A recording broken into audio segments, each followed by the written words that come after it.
आइए आज हम बात करते हैं persistent pulmonary hypertension of the newborn. ठीक है, तो persistent pulmonary hypertension of the newborn ये टॉपिक जो है ये देखिए न्यूली एडेड टॉपिक है और यहाँ पे देखिए छोटा सा डिस्क्रिप्शन है, लेकिन इसको समझने के लिए हमको बैकग्राउंड में जाना पड़ेगा। तो देखिए बैकग्राउंड से हम इसको समझा दे रहे हैं तो ये लाइन हमारे लिए बिल्कुल आसान हो जाएगी। तो देखिए फीटल सर्कुलेशन के टॉपिक में हम बात की हैं डिटेल में, बस एक बार फिर से रिकॉल करा दें। तो देखिए फीटल सर्कुलेशन क्या होता है कि यहाँ अम्बेलिकल वेन के थ्रू ब्लड आता है और यहाँ से देखिए ये जब बाईपास होता है राइट एट्रियम में आके, तो राइट एट्रियम से फिर ये लेफ्ट एट्रियम में आता है और लेफ्ट एट्रियम से ये लेफ्ट वेंट्रिकल और लेफ्ट वेंट्रिकल से फिर जो होता है ये देखिए ये चला जाता है हमारे सिस्टमिक सर्कुलेशन में। ठीक है, एओर्टा के थ्रू ये एक रास्ता इसका ये होता है और दूसरा रास्ता इसका क्या होता है कि राइट एट्रियम से ये राइट वेंट्रिकल और राइट वेंट्रिकल से देखिए पल्मोनरी ट्रंक में जाता है और फिर पल्मोनरी ट्रंक से यहाँ पे देखिए डक्टस आर्टेरियोसस प्रेजेंट है, इससे ये फिर पकड़ लेता है सिस्टमिक सर्कुलेशन। तो ये दो रास्ते से यहाँ पे हार्ट के लेवल पे हमको शंटिंग देखने को मिलती है। ठीक है, नॉर्मल कंडीशन में तो पता चला फोरामेन ओवेल भी ये रोल प्ले करता है और पीडीए भी रोल प्ले करती है। और बर्थ के बाद क्या होता है कि ये फोरामेन ओवेल भी क्लोज हो जाता है और ये पीडीए भी क्लोज हो जाती है।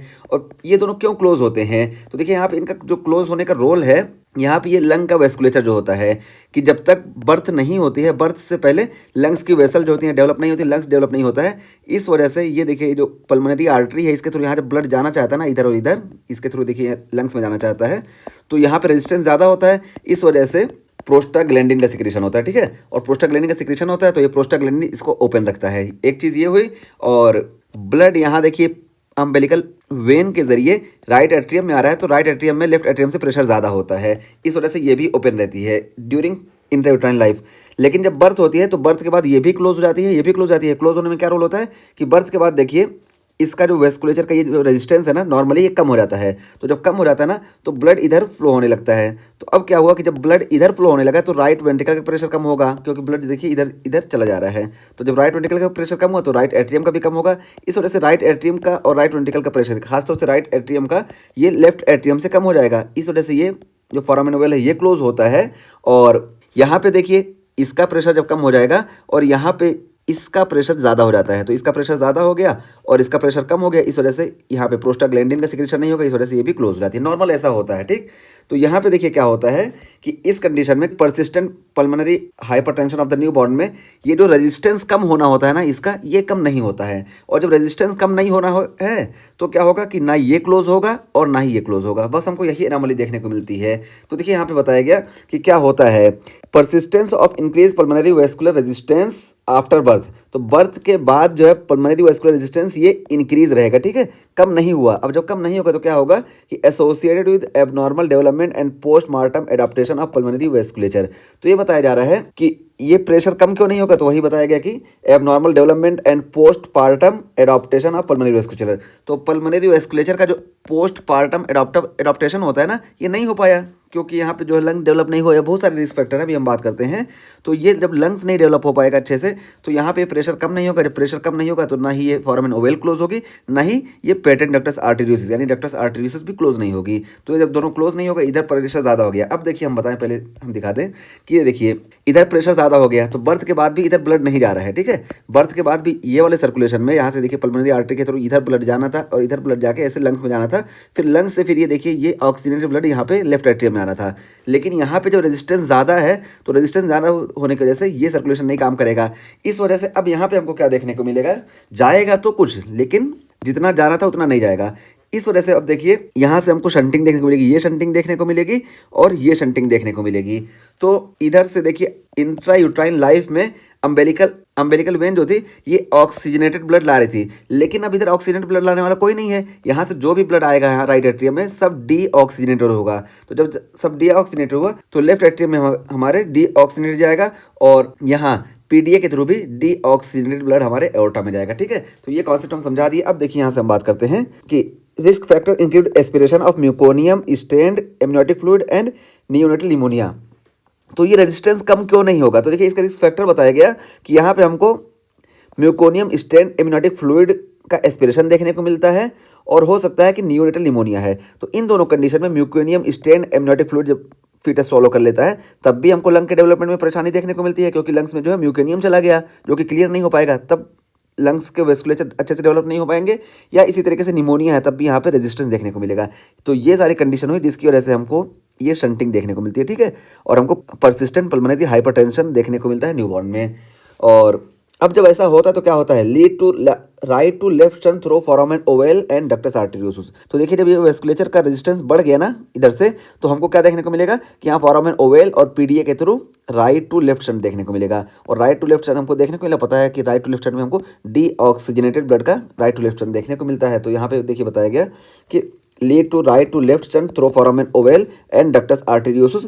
अब हमको सिम्टम क्या देखने को मिलेगा कि newborn with sign of respiratory distress. तो हमको रेस्पिरेटरी डिस्ट्रेस देखने को मिलेगा। क्यों रेस्पिरेटरी डिस्ट्रेस देखने को मिलेगा, तो देखिए डीऑक्सीजनेटेड ब्लड इधर जा रहा है और लंग्स प्रॉपर काम नहीं कर पा रहा है और हमारी बॉडी में हाइपोक्सिया लाइक कंडीशन जनरेट होगी। ठीक है, मतलब फीटस की बॉडी में हाइपोक्सिया लाइक कंडीशन जनरेट होगी, इस वजह से हमको टेकिपनिया देखने को मिलेगा। ठीक है, तो देखिए हमको टेकिपनिया देखने को मिला और साइनोसिस भी इसीलिए देखने को मिलेगी क्योंकि डीऑक्सीजनेटेड ब्लड इधर से ये हमारे सिस्टमिक सर्कुलेशन में चले जा रहे हैं, इस वजह से हमको साइनोसिस भी देखने को मिलेगी।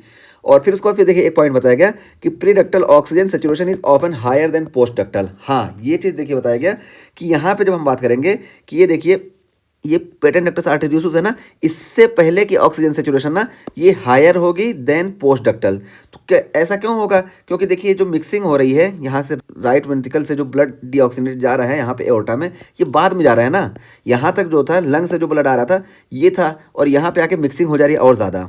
ठीक, तो यहाँ पे आके जब मिक्सिंग और ज़्यादा हो जा रही है तो पता चला इसके आगे हमको ऑक्सीजन सेचुरेशन कम देखने को मिलेगा और इससे पहले ऑक्सीजन सेचुरेशन ज़्यादा देखने को मिलेगा। देखिए यहाँ पे कंफ्यूज नहीं होना है, कंफ्यूज इसलिए कि देखिए यहाँ से भी जब हमको सेंटिंग देखने को मिली ना, तो यहाँ से भी हमको ऑक्सीजन सेचुरेशन नॉर्मल से कम देखने को मिला इन दोनों में, लेकिन इसके मुकाबले यहाँ पे ज़्यादा होगा। कैसे, तो देखिए एक बार फिर से हम बताएं कि यहाँ से देखिए ब्लड जब इधर गया तो यहाँ पे भी हमको डीऑक्सीजनेटेड ब्लड देखने को मिलेगा एट्रियम में, फिर वेंट्रिकल में जाएगा तो यहाँ पे भी हमको देखने को मिलेगा डीऑक्सीजनेटेड ब्लड, फिर जब यहाँ से ये एओर्टा में जाएगा ना तो यहाँ पे भी हमको डीऑक्सीजनेटेड ब्लड देखने को मिला।